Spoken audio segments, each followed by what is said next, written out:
পৃষ্ঠা ১৬৮, ইউনিট 5, বৈদিক জাতীয় মহাকাব্য ও লৌকিক সংস্কৃত সাহিত্যের ইতিহাস।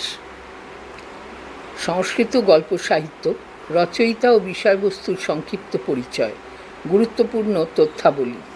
ভূমিকা: সংস্কৃত সাহিত্যের অন্যতম শাখা হল কথা সাহিত্য বা গল্প সাহিত্য। গল্প সাহিত্যের উদ্ভব হয়েছে গল্প বলা ও শোনার সহজাত প্রবৃত্তি থেকে। এই সাহিত্যের প্রথম নিদর্শন মেলে ঋগ্বেদের ভেক সূক্তে।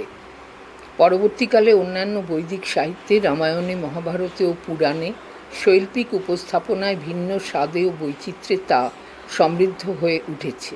আবাল বৃদ্ধ বনিতার অবসর যাপন, চিত্তবিনোদন ও নীতি শিক্ষাদানের উদ্দেশ্যে সরাসরি বা রূপকের ছলে গল্পকথার সৃষ্টি হয়েছে। মূলত শিশুদের মনোগ্রাহী করার জন্য সহজ সরল ভাষায় অনাড়ম্বরভাবে কাহিনী পরিবেশন ও নীতিমূলক শ্লোক সন্নিবেশ এই সাহিত্যের অন্যতম বৈশিষ্ট্য। পরবর্তীকালে বিখ্যাত কবিদের বা ধর্মীয় আচার্যদের জীবনের মজার ঘটনা নিয়েও গল্প লেখা হয়েছে, যেমন মেরুতুঙ্গের প্রবন্ধ চিন্তামণি, রাজশেখরের প্রবন্ধ কোষ প্রভৃতি। পঞ্চতন্ত্র: সংস্কৃত গল্প সাহিত্যের বিশেষত পশু পাখির গল্প ফেবলস নিয়ে রচিত সর্বশ্রেষ্ঠ প্রাচীন, মহিমামণ্ডিত ও বহুল প্রচারিত গ্রন্থ হল পঞ্চতন্ত্র। এই গ্রন্থের কথামুখ থেকে জানা যায় যে দাক্ষিণাত্যে মহিলারোপ্য নগরের রাজা অমরশক্তির শাস্ত্র বিমুখ জড় বুদ্ধি ছেলেদের নীতি শাস্ত্রজ্ঞ করে তোলার জন্য তৎকালীন শাস্ত্রজ্ঞ পণ্ডিত বিষ্ণু শর্মা এই গ্রন্থটি রচনা করেন। গ্রন্থটিতে গল্পের সংখ্যা ৭২। গ্রন্থটি আনুমানিক ষষ্ঠ শতকের মাঝামাঝি রচিত। পঞ্চতন্ত্রের বিভাগ: জগতের সমস্ত অর্থশাস্ত্রের সার দেখে বিষ্ণু শর্মা ৫টি তন্ত্রে এই সুমনোহর গ্রন্থটি রচনা করেন। সেই ৫টি তন্ত্র হল মিত্রভেদ, মিত্রপ্রাপ্তি, কাকলুকীয়, লব্ধপ্রনাশ ও অপরীক্ষিত কারক। এতে মূল গল্পের কাঠামোর মধ্যে ক্রমিকভাবে স্বয়ং সম্পূর্ণ ছোট ছোট গল্পের সন্নিবেশ ঘটেছে। বিশেষত রাজনীতি শাস্ত্রের জটিল তত্ত্বগুলি সহজ সরল ভাষায় উক্ত 5টি তন্ত্রের গল্পগুলিতে উপস্থাপিত হয়েছে। তন্ত্রগুলির সংক্ষিপ্ত পরিচয়: ১. মিত্রভেদ, বন্ধুত্ব ভঙ্গ। এই তন্ত্রের মূল গল্পটির বিষয়বস্তু হল দমনক নামে এক ধূর্ত শিয়াল পিঙ্গলক নামে এক সিংহের সঙ্গে সঞ্জীবক নামে এক ষাঁড়ের বন্ধুত্ব করিয়ে দেয়।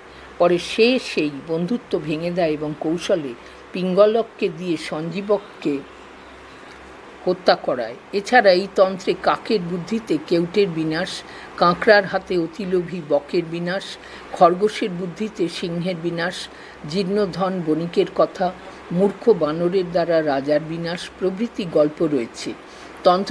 তন্ত্রটিতে মোট 22টি গল্প আছে। রাজনীতি শাস্ত্রের নানান নীতি, যেমন সাম, দান, ভেদ, দণ্ড পদে পদে বিভিন্ন চরিত্রের মুখে বসানো হয়েছে। এছাড়া সাধারণ নীতিকথাও গ্রন্থটিতে সর্বত্র ছড়িয়ে আছে। ২. মিত্রপ্রাপ্তি, বন্ধুত্ব লাভ। লঘু পতনক নামে এক কাকের সঙ্গে হিরণ্যক নামে এক ইঁদুরের বন্ধুত্ব লাভের গল্প এই তন্ত্রে স্থান পেয়েছে। এছাড়া এই তন্ত্রে বণিক সাগর দত্ত ঘর থেকে বিতাড়িত হয়েও কিভাবে স্থির বিশ্বাসে ও ভাগ্যের জোরে আবার অর্থবান হলো, অথবা সমীলক নামে এক তাঁতি নিজের চেষ্টা সত্ত্বেও কিভাবে ভাগ্য বিপর্যয়ে সব হারালো প্রভৃতি নিয়ে মোট 6টি গল্প আছে। ৩. কাকলুকীয়, কাকে ও প্যাঁচায় অর্থাৎ চিরশত্রুতা। পেচকরাজ অরিমর্দনের সঙ্গে কাকেদের রাজা মেঘবর্ণের চিরশত্রুতা এই তন্ত্রের বিষয়বস্তু। এছাড়া দুষ্ট বুদ্ধি ধূর্তেরা কী করে মিত্র শর্মা নামে ব্রাহ্মণকে ঠকিয়ে যজ্ঞের ছাগল নিয়ে নিল প্রভৃতি মোট 13টি গল্প এখানে আছে। এই তন্ত্রটি সন্ধি ও বিগ্রহ অবলম্বনে রচিত। ৪. লব্ধপ্রনাশ, পেয়ে হারানো। এই তন্ত্রের মূল গল্পের কাহিনী হল কীভাবে বিশ্বাসঘাতক কুমির পরম বন্ধু বানরকে পেয়েও হারিয়েছিল। এছাড়া এই তন্ত্রে যুধিষ্ঠির নামে এক কুমোরের গল্প শুদ্ধপট নামে ধোপার গাধাকে বাঘের চামড়া পরানোর গল্প, ব্যাঙ ও কেউটের কাহিনী প্রভৃতি মোট 17টি চমৎকার গল্প আছে।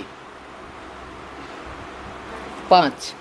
অপরীক্ষিত কারক, অবিমৃষ্যকারিতা বা হঠকারিতা।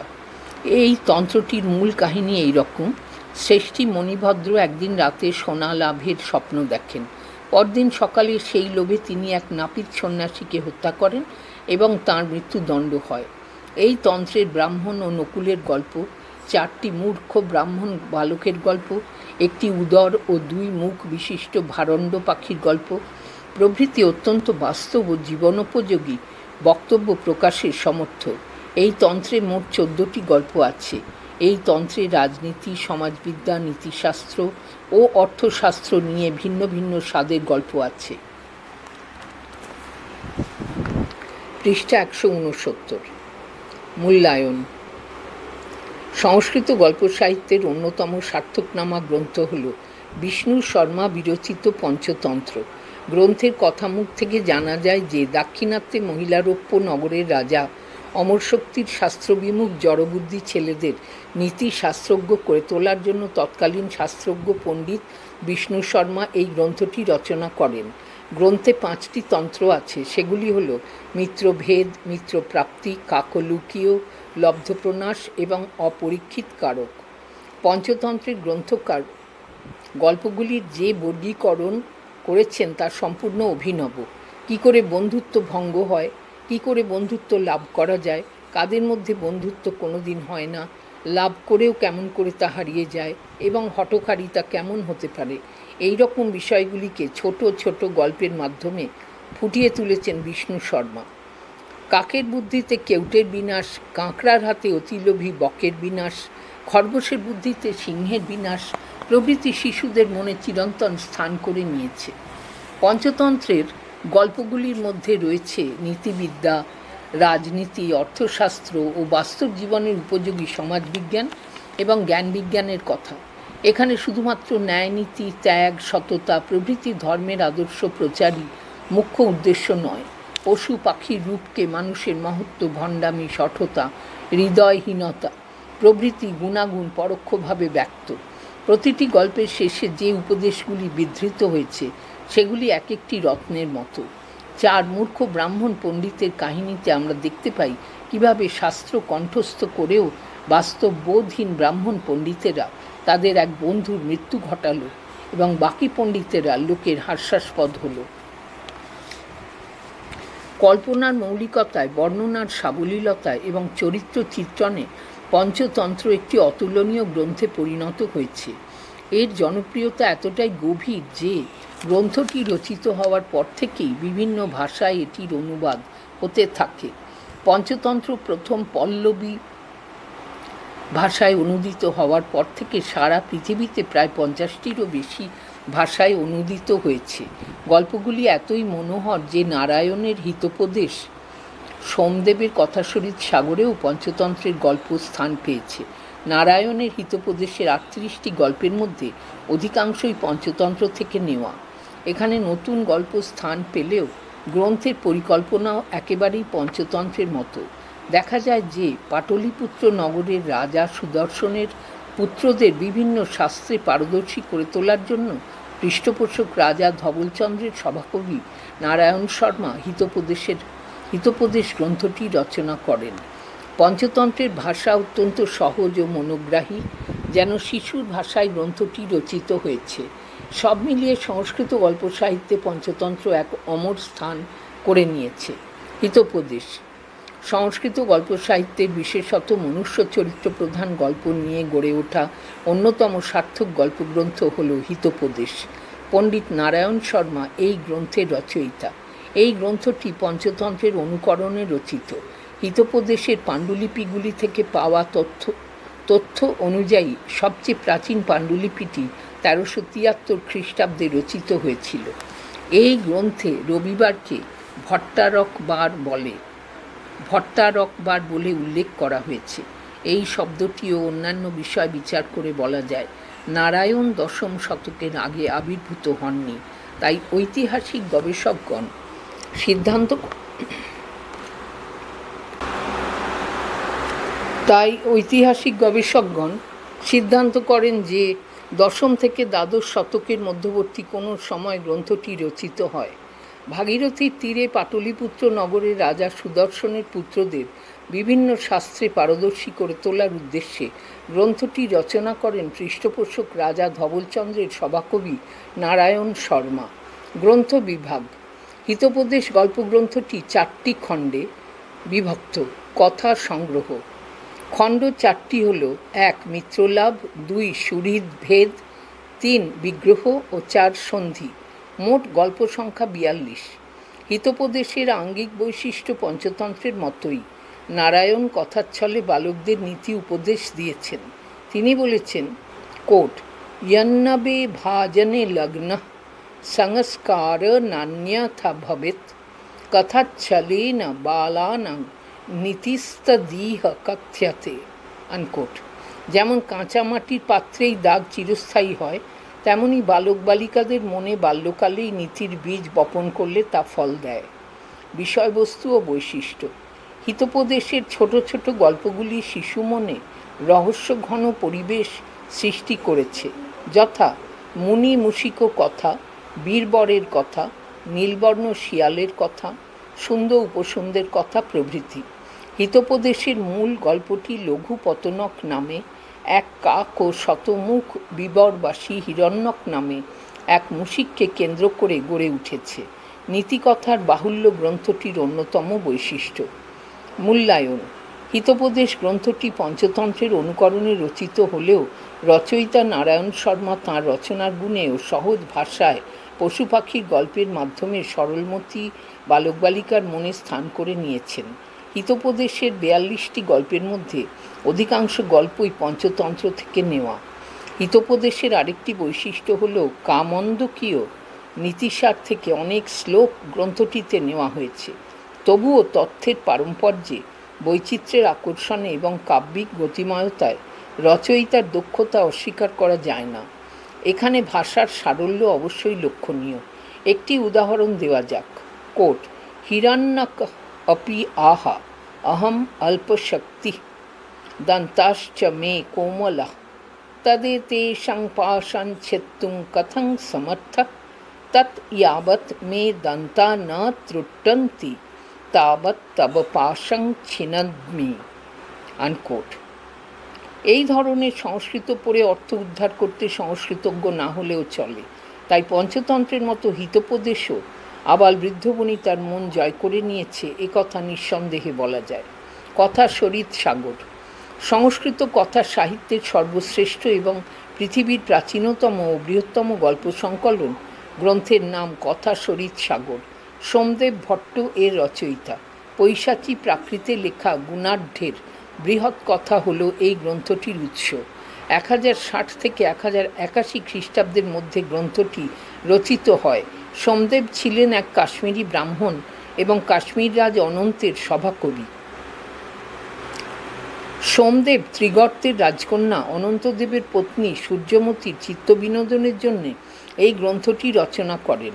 বৃহৎ কথা গ্রন্থকে সংক্ষিপ্ত করে রচিত অপর দুটি গ্রন্থ হল ক্ষেমেন্দ্রর বৃহৎ কথামঞ্জরি এবং বুদ্ধস্বামীর বৃহৎ কথা শ্লোক সংগ্রহ।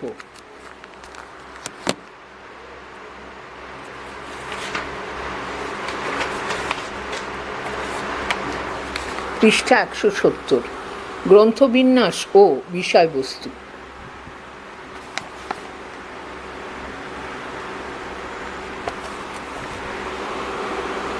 এই বিশাল গ্রন্থটিতে 18টি লম্ভক, 124টি তরঙ্গ এবং প্রায় 22,000 শ্লোক আছে।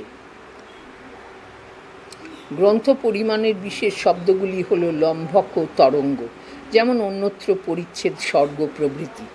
প্রথম লম্ভকে আছে গুণাঢ্যের বিবরণ, দ্বিতীয় ও তৃতীয় লম্ভকে রয়েছে উদয়নের কাহিনী, চতুর্থ লম্ভকে নরবাহন দত্তের সঙ্গে মদন মঞ্জুকার বিবাহ ও তার দুঃসাহসিক ক্রিয়াকলাপ আছে। এই গ্রন্থে জিমুতবাহন, নরবাহন দত্ত, বাসব দত্তা প্রভৃতি প্রায় 900টি কাহিনীর সমাবেশ দেখা যায়। তৎকালীন সমাজ ব্যবস্থা। কথা সরিৎ সাগর গ্রন্থ থেকে তৎকালীন সমাজ ব্যবস্থার বহু মূল্যবান তথ্য পাওয়া যায়। যেমন সমুদ্রপথে নৌবাণিজ্যের প্রচলন, স্থাপত্য শিল্পের বিস্তার, শৈব ও বৌদ্ধ ধর্মের প্রসার, সমাজে উচ্ছৃঙ্খলতা বৃদ্ধি, সমাজের নিচু তলার কিছু মানুষের হীন আচার আচরণ প্রভৃতি। এদিক থেকে গ্রন্থটির ঐতিহাসিক মূল্য অপরিসীম। মূল্যায়ন: কথাশরীফ সাগর সংস্কৃত গল্প সাহিত্যের এক সফল সৃষ্টি। এই সফলতার মূলে রয়েছে তার আকর্ষণীয় অথচ সহজ ও অনাড়ম্বর রচনাশৈলী। কোনো কথাটি মজার, আবার কোনোটি ভয়ানক, কোনোটি রোমান্টিক, আবার কোনোটি রোমহর্ষক। কথাশরীফ সাগরের একটি মূল্যবান বৈশিষ্ট্য হল এতে ছড়িয়ে আছে পঞ্চতন্ত্র ও বেতাল পঞ্চবিংশতির কাহিনীগুলির এক বিশেষ রূপ। আবার অনেকে অনুমান করেন যে এই গ্রন্থের অনুকরণে আরবীয় ও ইরানীয় গ্রন্থ কিতাব আল ফালাইল্লা ওয়াইল্লা লেখা হয়েছে। C.H. টোনি এই গ্রন্থের ইংরেজি অনুবাদ করেন। N.M. পেঞ্জার ঐতিহাসিক ও সামাজিক বিবরণ সহ এই গ্রন্থের একটি সংস্করণ প্রকাশ করেন। এইভাবে কথাশরীফ সাগর বিশ্বের শ্রেষ্ঠ গল্প সাহিত্য সম্ভারের মধ্যে স্থান করে নিয়েছে। বিশ্ব সাহিত্যে সংস্কৃত গল্প সাহিত্যের অবদান। একথা সবাই স্বীকার করেন যে ইংরেজরা ভারতে আসার পর তারাই ভারতবর্ষের সাহিত্য ও সংস্কৃতি বৈজ্ঞানিক উপায়ে রক্ষা করার এবং প্রচার করার কাজে উদ্যোগী হয়েছিল। ঠিক এই উদ্দেশ্যেই স্যার উইলিয়াম জোন্স 1784 খ্রিস্টাব্দের 15 জানুয়ারি এশিয়াটিক সোসাইটির প্রতিষ্ঠা করেন এবং তারপর থেকে বিশ্বের দরবারে ভারতীয় সাহিত্যের একটা নিয়মিত যোগ স্থাপিত হয়েছিল। তবে ভারতীয় সাহিত্যে বিশ্বে ছড়িয়ে পড়ার এটা একটা বড় কারণ হলেও এর বহু আগে থেকেই অন্যান্য মানুষের মাধ্যমে ভারতীয় সাহিত্য ও সংস্কৃতির যোগ স্থাপিত হয়েছিল